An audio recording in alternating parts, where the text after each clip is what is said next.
Have you ever felt that moment when your gut screams at you to run, but you ignore it because everything seems normal? That split second where your instincts know something's deeply wrong, but your logical mind hasn't caught up yet? I used to think those feelings were just paranoia, until the night I realized that sometimes the person on the other end of a Craigslist ad isn't looking to buy or sell anything. They're hunting. And by the time you figure that out, you're already trapped exactly where they want you. What you're about to hear are 4 true stories. 4 people who thought they were being careful. 4 people who learned that evil doesn't always look like a dark alley or a shadowy figure. Sometimes it looks like a simple online transaction. Sometimes it knocks on your door with a smile. Before we begin, I want you to do something for me. Drop a comment below and tell me where you're watching from. Let me know if you've ever had a strange experience buying or selling online, and if this is your first time here at Silent Fear, hit that subscribe button and turn on notifications, because these stories are going to stay with you long after this video ends. Trust me on that. Now let's dive in. This first story takes us back to 2019, early November. I just moved into my first apartment after graduating college, and I was trying to furnish it on basically nothing. My parents had given me some old furniture, but I still needed a TV. The problem was, new televisions were completely out of my budget. So, like most broke 20-somethings, I turned to Craigslist. I spent several days scrolling through listings, looking for anything decent that I could actually afford. That's when I found it. An old cathode ray tube television, not one of those massive ones from the 90s, but a smaller model from maybe the early 2000s. The seller was only asking for $40. The ad was simple, just a few sentences saying it worked fine and that he was downsizing. His name was James. When I texted him, he responded within minutes. We arranged to meet at a coffee shop parking lot near his place on Saturday afternoon. The lot was pretty busy when I arrived, which made me feel safe. I spotted a silver sedan parked near the back, away from the other cars. A man who looked to be in his late 40s stepped out when he saw me approaching. Average height, gray hoodie, jeans. He smiled and waved like we were old friends. "You must be here for the TV," he said, popping open his trunk. The television sat there wrapped loosely in a blanket. It looked exactly like the pictures he'd sent me. I handed him the $40 in cash and helped him lift it into my back seat. The whole exchange took maybe 3 minutes. He seemed completely normal. Maybe a little quiet, but nothing that raised any red flags. But then, just as I was about to get back in my car, James stopped me. "Hey, quick thing," he said. "The channel buttons on the remote are a little sticky. You might need to press them twice. And sometimes the TV turns on by itself at night. It's just an old model thing. Nothing to worry about." I thanked him and drove home. Looking back now, that should have been my first warning sign. Why would you mention something so specific about a TV turning itself on at night? But I was young and broke, and I just scored a working television for $40. I felt like I'd won the lottery. That evening I set it up in my bedroom. Everything worked perfectly fine. I watched a couple of shows and went to bed around 11:30, feeling pretty good about my purchase. Around 3 in the morning, I woke up to a soft static sound. My eyes opened and I saw the TV glowing with that gray-white fuzz you see when there's no signal. The room was filled with that eerie, flickering light. I figured it was exactly what James had mentioned, just the TV turning itself on. I grabbed the remote from my nightstand, turned it off, and went back to sleep. The next night, the same thing happened. 3 a.m. Static. I turned it off and didn't think much of it. But this time, I noticed something. When I pressed the power button and the screen went black, there was a split second where I could see a reflection in the dark screen. My room was pitch black, but the reflection clearly showed my bed and the doorway behind me. And in that doorway, for just a fraction of a second, I swear I saw the outline of a person standing there. I whipped around, my heart suddenly racing. The doorway was completely empty. I told myself I was half asleep and seeing things, but I couldn't shake the feeling, so I got up and checked my entire apartment. All the doors were locked. Windows were secure. I was completely alone. The third night, I made a decision. I was going to stay awake and see if the TV would turn on again, and maybe I could figure out what was causing this weird malfunction. I sat in bed with my laptop, working on some freelance projects, but keeping one eye on that television screen. Sure enough, at exactly 3 a.m., the screen flickered to life with static. But this time, something was very different. The static wasn't uniform like before. There were darker patches moving through it, almost like shadows, passing in front of a camera. I stared at it, trying to make sense of what I was seeing. My brain was trying to rationalize it, to find a logical explanation, and then I saw it. Very clearly, unmistakably, I saw a hand press against the screen from the inside. The fingers were splayed out like someone was trying to push through glass, trying to break free from whatever was on the other side of that screen. I jumped out of bed so fast I nearly knocked my laptop onto the floor. The hand disappeared back into the static. My entire body went cold. Every hair on my arms stood up.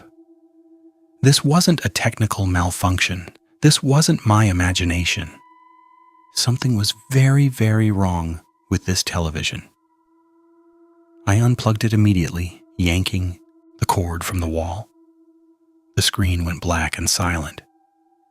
But then I heard something else. A faint tapping sound, rhythmic and deliberate, coming from inside the TV itself. Tap, tap, tap, like someone knocking from the inside, begging to be let out. My hands were shaking as I grabbed my phone and called James. It went straight to voicemail.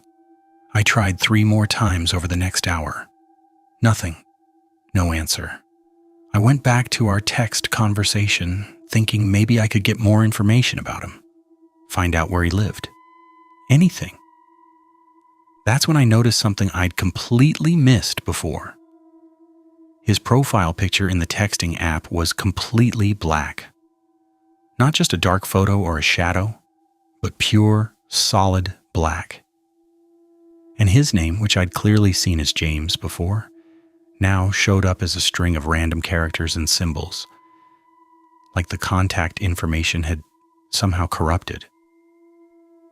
I didn't sleep that night. I sat in my living room with every single light on, listening to that tapping sound continue from the bedroom. It didn't stop, not once. It kept going steady and persistent until the sun came up. The next morning, exhausted and terrified, I looked up the original Craigslist ad. It was gone, completely deleted like it had never existed in the first place. I tried searching for James's phone number online, running it through every database I could find. Nothing. The number didn't exist in any records. It was like he was a ghost. That afternoon, I took the TV to a local electronics recycling center. I just wanted it gone. Out of my life. The guy working there was an older man, probably in his 60s, who'd been repairing electronics for decades. When I brought the TV in and set it on the counter, he took one look at it and his face completely changed. All the color drained from his cheeks. "Where did you get this?" he asked, his voice suddenly very serious. I told him the whole story. Craigslist, James, everything. He shook his head slowly, like he'd heard this before. "There's a reason old CRT televisions are so cheap now," he said quietly. "People don't just want to get rid of them because they're outdated. Sometimes people get rid of them because of what's stored on the magnetic tape inside. Old televisions like this one, they can record and store video signals even without you knowing it. This specific model had a recall back in 2003 because several units were found with pre-recorded footage on them. Footage that nobody had ever recorded." He wouldn't elaborate any further. He just took the TV and told me he'd dispose of it properly. I never saw it again. But here's the part that still haunts me. I tried calling James one more time that evening just to see what would happen. This time, someone answered. But it wasn't James.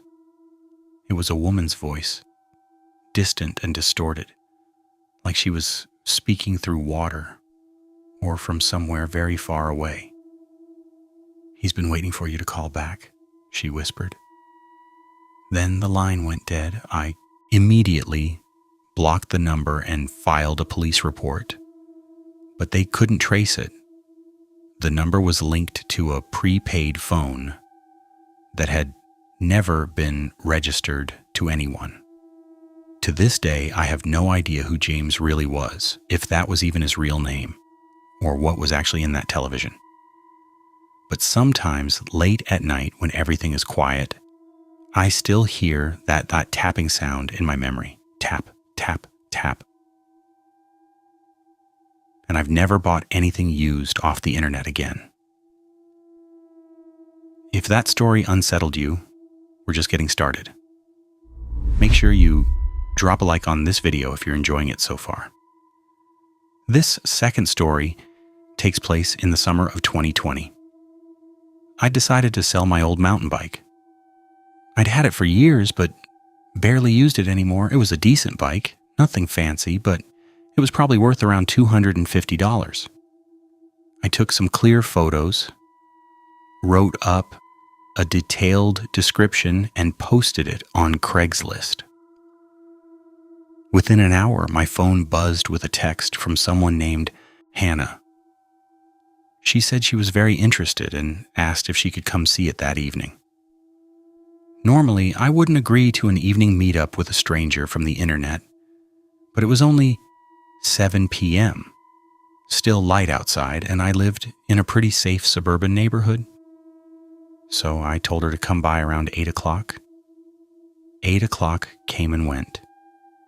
No Hannah. I texted her asking if she was still coming. She responded immediately. "So sorry, running late. Traffic is terrible. I'll be there by 8:30, promise." 8:30 passed. Then 9. Then 9:30. Each time I texted her, she had another excuse ready. Her car broke down. She had to help a friend with an emergency. She got lost and her GPS wasn't working. But she kept insisting she was on her way and really, really wanted the bike. Something about her eagerness made me keep waiting, even though I was getting increasingly frustrated. Finally, at 10:15, she texted something that changed my mind about giving up. "I'm 5 minutes away. I know it's late. I'll make it worth your time. I'll give you $300 cash." That got my attention. An extra $50 just for waiting around? At that point, I'd already invested over 2 hours into this sale, so I figured I might as well see it through. But it was now completely dark outside. I made a decision not to have her come to my door. Instead, I'd meet her at the end of my driveway. I wheeled the bike out and stood under the streetlight, the only real source of light on my quiet street. My neighborhood was dead silent at this hour. Most people were inside watching TV. I could see the flickering glow of screens through a few windows down the block. Then I saw headlights appear at the end of the street. A dark SUV drove slowly toward my house, almost creeping along, and pulled up to the curb right in front of me. The windows were heavily tinted, so dark I couldn't see inside at all. The engine stayed running, just idling there.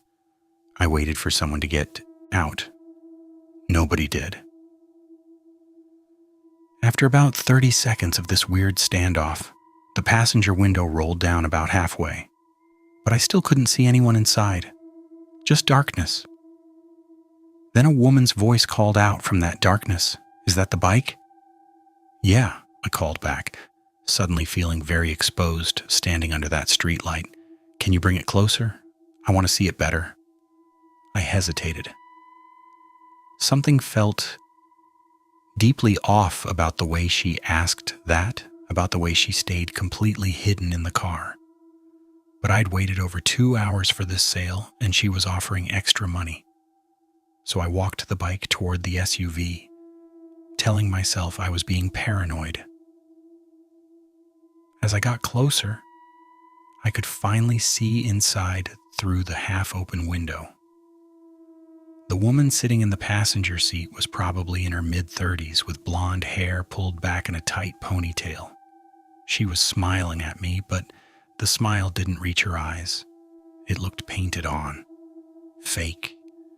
And she wasn't alone. I could see at least 2 other people, sitting perfectly still in the back seat, both facing directly forward. I couldn't make out their features in the darkness, but something about how motionless they were made my skin crawl. "It looks great," Hannah said, her voice overly sweet. "Can you put it in the back for me?" Actually, I'd prefer to just lean it against your car while you check it out first," I said. Every instinct in my body was screaming at me now. Her smile widened, but it somehow became even less genuine. "Come on, don't be difficult. Just open the back and put it in. We've been waiting so long." The way she said "we" made my skin crawl. I glanced at the back seat again. Those 2 figures still hadn't moved. Not even a slight shift or turn of the head. They just sat there like mannequins, like props, perfectly still and facing forward. "You know what?" I said, taking a step back with the bike. "I actually just remembered someone else messaged me earlier today offering more money. I'm really sorry, but I'm going to have to cancel this sale." Hannah's smile disappeared instantly. Her entire face went completely blank, emotionless, like someone had flipped a switch. It was one of the most disturbing things I've ever seen. "That's not how this works," she said quietly, her voice now completely devoid of emotion. "We had an agreement." "There was no agreement," I said, my voice starting to shake. "It was just a potential sale that didn't work out. I'm sorry, but I need to go back inside now." The back door of the SUV suddenly flew open. One of those motionless figures stepped out. It was a man, tall and thin, wearing all black clothing. He didn't say a single word. He just stood there next to the car, staring directly at me from across the hood. My grip tightened on the bike's handlebars. "I'm going back inside now," I said louder. I started backing away toward my house, keeping my eyes locked on them, not daring to turn my back. The man took a deliberate step forward. Hannah leaned further out. The window and what she said next made my blood turn to ice. "We know where you live now," she said, still in that eerily calm, flat voice. "We've been watching your house for 3 hours. We know you live alone. We know there's no car in your driveway. We know which room is yours. Second floor, left window, light still on." She was right about every single detail. My bedroom light was on, clearly visible from the street, and I did live alone. My roommate had moved out 2 months earlier, and I hadn't found a replacement yet. I made a split-second decision. I dropped the bike right there on my lawn and ran for my front door. Behind me, I heard the man's footsteps on the pavement.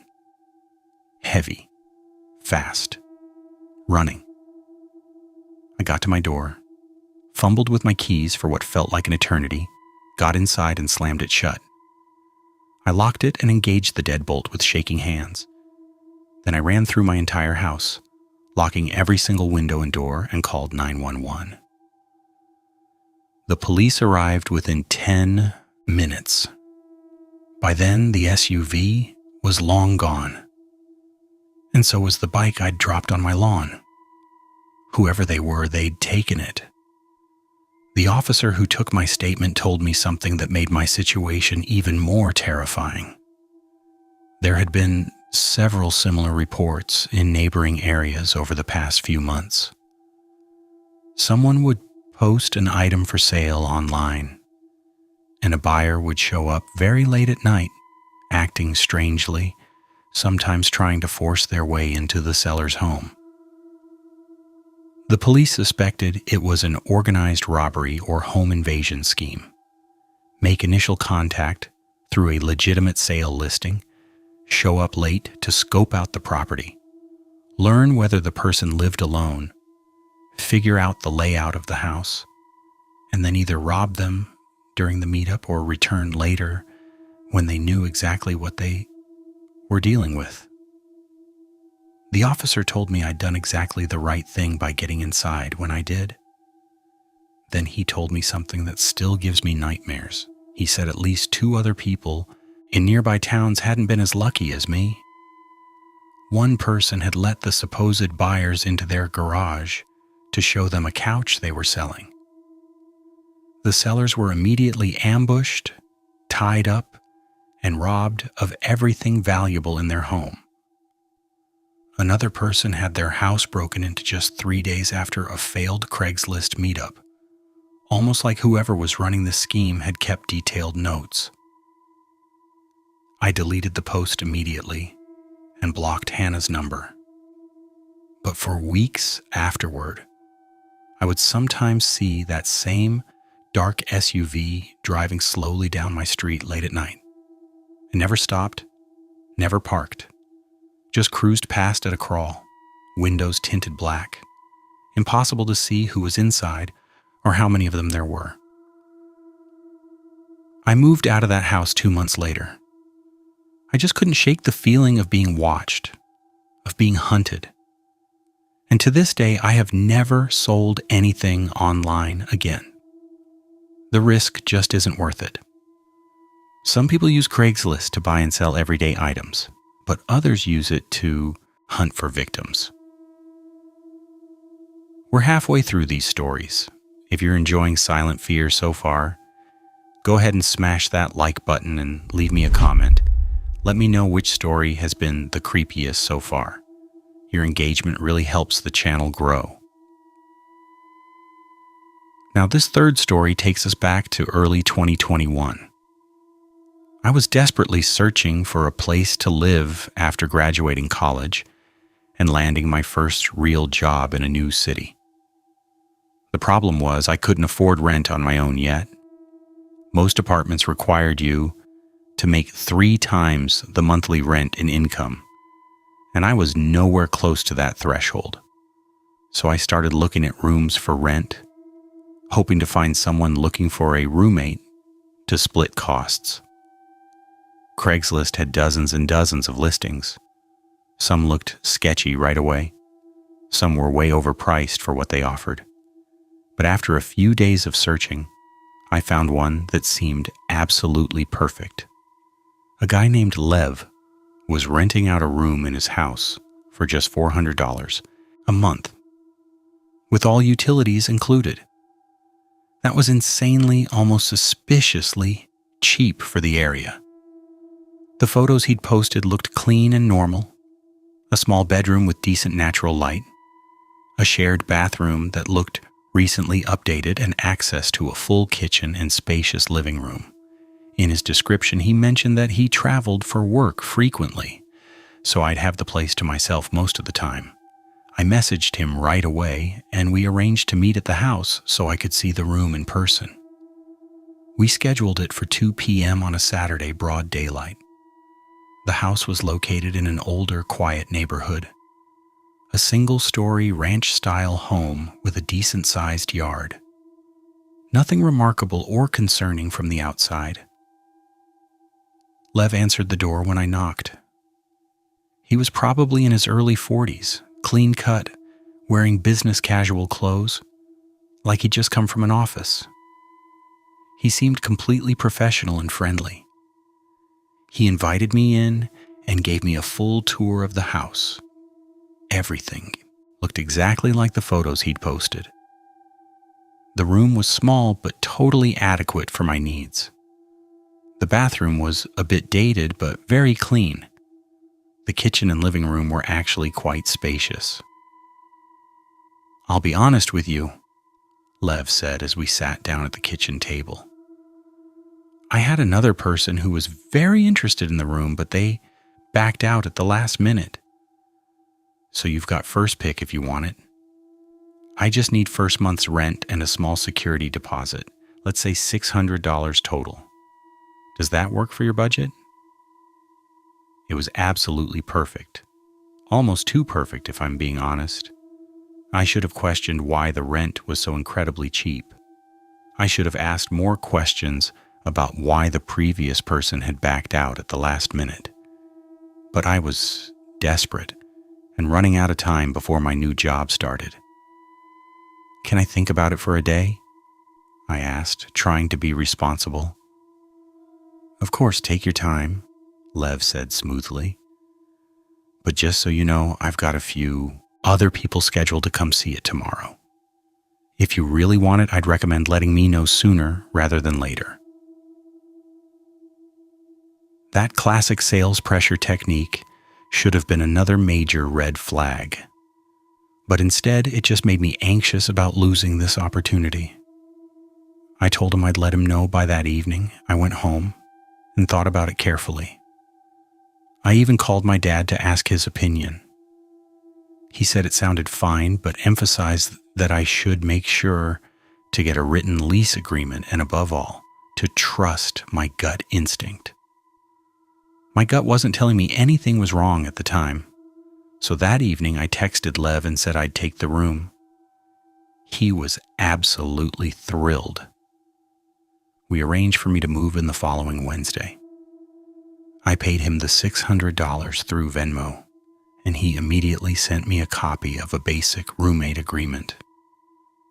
I read through it carefully, and nothing seemed unusual. It was all standard stuff about quiet hours, cleaning shared spaces, splitting any utility, overages, typical roommate rules. Moving day arrived. I didn't have much stuff to bring, mostly just clothes, my laptop, some books, and basic personal items. Lev was incredibly helpful, actually helping me carry things inside. He was friendly and welcoming. Showed me where everything was located, gave me my own key, and then casually mentioned that he was heading out of town for work that very evening and would be gone for about a week. "Make yourself completely at home," he said with a warm smile. "Oh, and one small thing I should mention. My bedroom door sticks sometimes because of the humidity. If you hear creaking sounds at night, that's probably just the door settling. You know how it is with old houses." I thanked him for everything, and he left shortly after. I spent the rest of that day unpacking my belongings and settling into my new room. The house was remarkably quiet, almost too quiet for comfort. It was in a residential area, but I couldn't hear any neighbors, no street, noise, no sounds of life. Just absolute silence. That first night, I made myself dinner and watched some TV in the living room, trying to feel at home. Around 11 o'clock, I headed to bed, exhausted from moving. My bedroom was located at one end of the hallway, and Lev's bedroom was at the opposite end, with the shared bathroom positioned in between. I was so tired from the day that I fell asleep almost immediately. But around 2:30 in the morning, I woke up abruptly to a sound. Footsteps. Slow, deliberate footsteps in the hallway, just outside my door. I sat up in bed, my heart already starting to pound, and listened carefully. The footsteps continued, pacing slowly back and forth in the hallway. I remembered what Lev had said about his bedroom door creaking. But these definitely weren't creaking sounds. These were clear, unmistakable footsteps. Someone walking back and forth, back and forth. Maybe Lev came back early from his trip, I thought, trying to rationalize it. But why would he be pacing the hallway in the middle of the night? That didn't make any sense. I was too nervous to open my door and check. Instead, I grabbed my phone from the nightstand and texted Lev. "Hey, did you come back early? I hear someone walking around out here." No response. I waited about 10 very long minutes, listening to those footsteps continue their steady pacing. Then they finally stopped. I heard a door close somewhere down the hall, probably his bedroom door. I barely slept the rest of that night.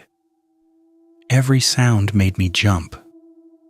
In the morning, I checked my phone immediately. Lev had responded to my text at 7:30 a.m. "Still out of town. Won't be back until Tuesday. Everything okay?" My stomach dropped. If he wasn't there, then who the hell was walking around the house last night? I immediately got out of bed and searched the entire house methodically. Every single room, every closet, under all the beds, down in the basement. The house was completely empty. All the doors and windows were still locked from the inside. There were no signs of any break-in.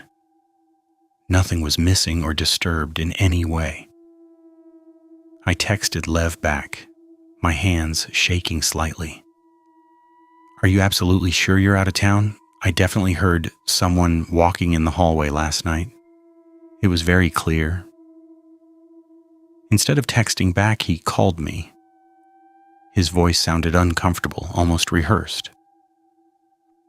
"Look, I probably should have mentioned this before you moved in," he said carefully. "The house is pretty old, built in the 1960s, and sometimes it makes really weird sounds at night.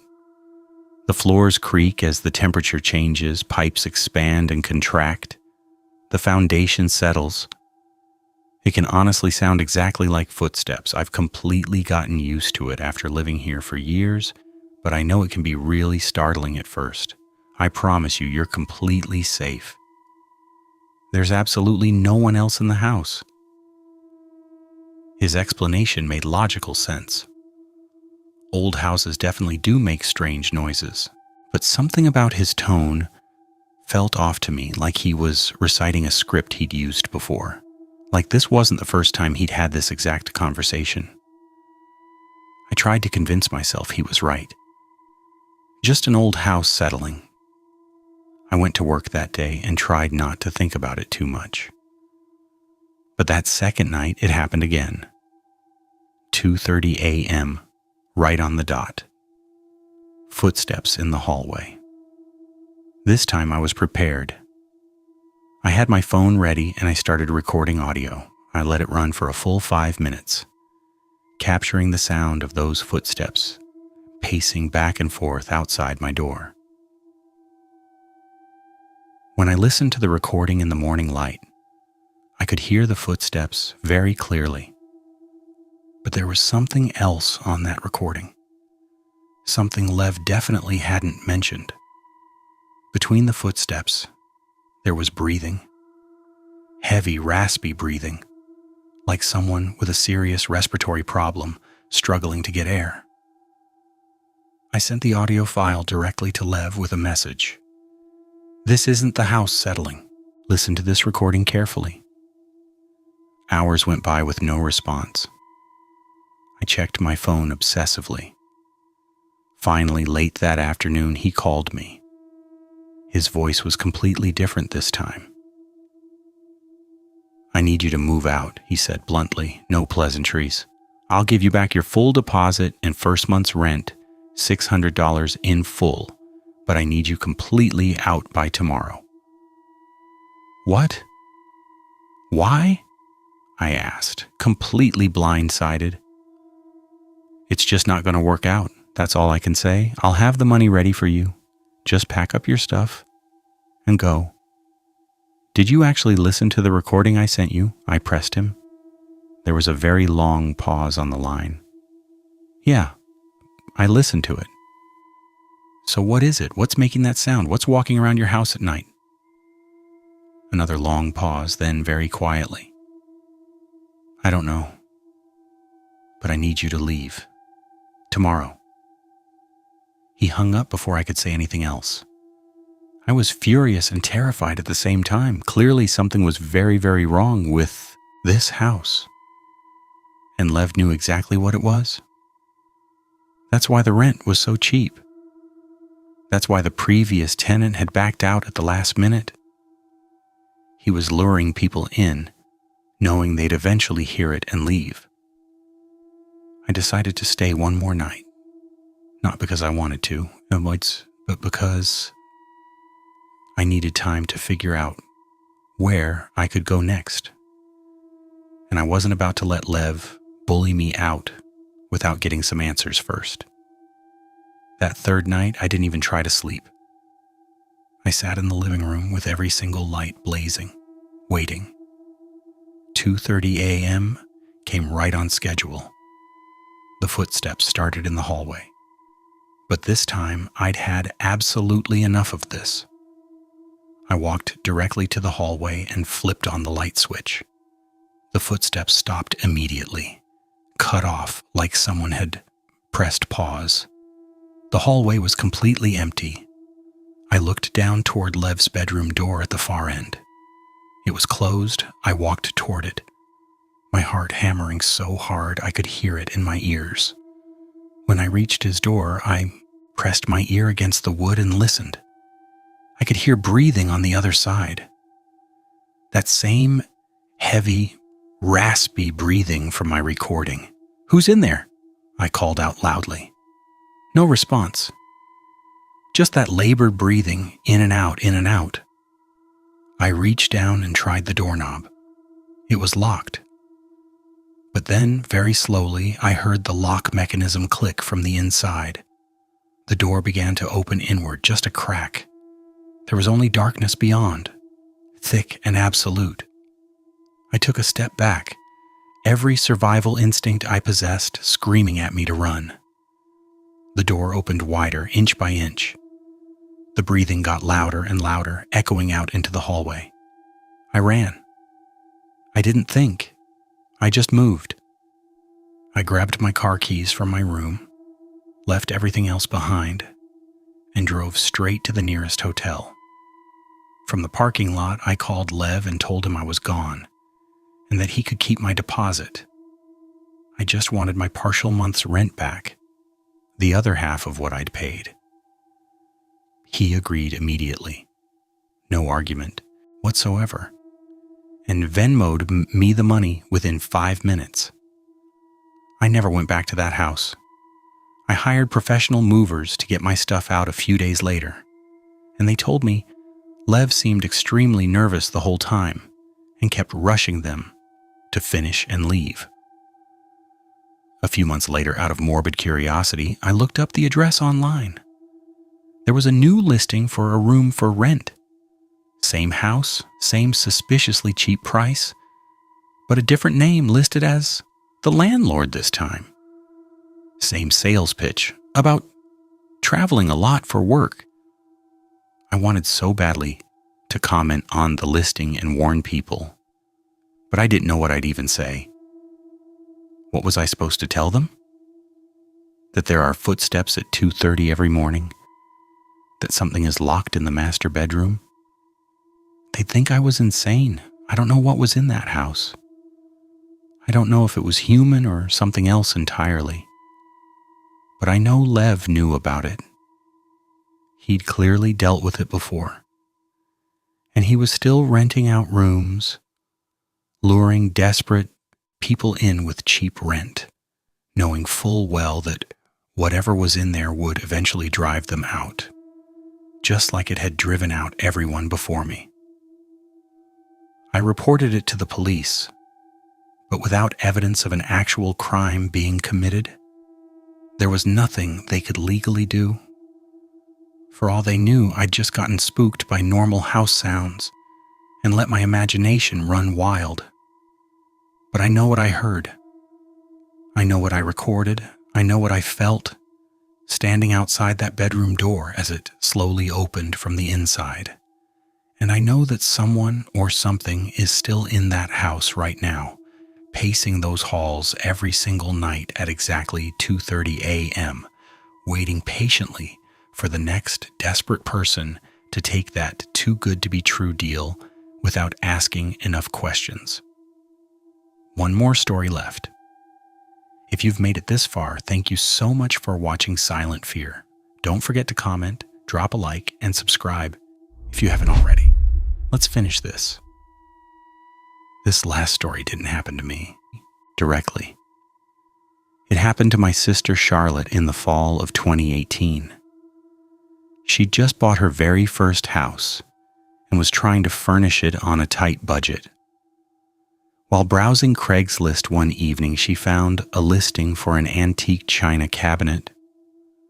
The photo showed beautiful dark wood, ornate glass doors, intricate carvings along the sides. The seller was only asking for $150, which Charlotte knew was an absolute steal for something that appeared to be genuine antique quality. The seller's name was Diane, an older woman who explained in her messages that she was clearing out her late mother's estate. They arranged to meet at Diane's mother's house so Charlotte could see the cabinet in person and make sure it was what she wanted. The house was located about a 45-minute drive from Charlotte's new place, out in a fairly rural area. When Charlotte arrived at the address, she was immediately struck by how beautiful the property was. A large, Victorian-style house, impeccably maintained despite its obvious age, with an elaborate garden stretching across the front lawn. Diane greeted her at the door. She was a woman in her 60s, well-dressed in classic style, very polite and soft-spoken. She led Charlotte inside with a welcoming smile. The house was absolutely filled with antiques. Every single room was like walking into a living museum. Furniture from different historical eras, oil paintings in gilded frames, sculptures, old photographs, displayed in elaborate frames. And there was that distinct smell that old houses have, a combination of aged wood polish, old paper, and time itself. My mother was a collector her entire life, Diane explained as they walked through the rooms. She spent decades gathering these pieces from all over the country, but I simply don't have room for everything in my own home, so I'm selling what I can to people who will appreciate them. The china cabinet was positioned in the formal dining room. It was even more stunning in person than in the photos. Dark cherry wood that had been meticulously maintained, intricate carvings of flowers and vines running along both sides, and glass doors with beveled edges that caught and reflected the afternoon light beautifully. "It's from the 1800s, Diane said, running her hand lovingly along the wood. "It originally belonged to a wealthy family in Massachusetts. My mother purchased it at an estate sale about 30 years ago. It's been sitting in this exact spot in the dining room ever since then." Charlotte absolutely loved it. She agreed to buy it on the spot and arranged for a moving company to come pick it up the following day, since it was far too large and heavy to fit in her car. She paid Diane the $150 in cash and got a handwritten receipt. As Charlotte was about to leave, Diane walked her to the front door and then suddenly paused, like she'd just remembered something important. "I probably should mention something," Diane said quietly, her voice dropping. "My mother was very superstitious about this particular piece. She believed the cabinet had some kind of history attached to it, something from its past. She would always leave the glass doors open at night because she firmly believed that closing them would trap something inside. I know it probably sounds silly to you, but she was absolutely adamant about it. For all 30 years, she owned it. You don't have to follow that rule, of course. I just thought you should know." Charlotte laughed it off politely. "I appreciate you telling me, but I don't really believe in that kind of stuff. I'm sure it'll be fine." Diane nodded slowly, but there was something in her expression that Charlotte noticed. A flicker of genuine worry, maybe even fear, that crossed her face for just a moment before she smiled again. The movers delivered the cabinet 2 days later. Charlotte had already cleared the perfect space in her dining room for it. When they set it down, it fit absolutely perfectly, like it had been custom made for that exact spot. She spent that entire evening carefully polishing the wood and lovingly arranging some of her grandmother's fine china behind the glass doors. That night, before heading up to bed around midnight, she closed and latched both glass doors. The cabinet looked absolutely perfect, beautifully showcasing her dishes. She went to sleep feeling happy about her purchase. But around 3 a.m., she woke up abruptly to a sound, a soft tapping like someone gently knocking on glass. Tap, tap, tap. She lay in bed listening carefully. The sound was definitely coming from downstairs, from the direction of the dining room. Charlotte got up and crept down the stairs as quietly as possible. The tapping continued, rhythmic and persistent. When she reached the dining room and flipped on the light, she saw the cabinet. The glass doors were rattling slightly, vibrating as if something was pushing against them from the inside, trying to get out. She walked closer, her heart starting to race. The tapping stopped the moment she got near. The doors were still closed and latched exactly as she'd left them, but something was different.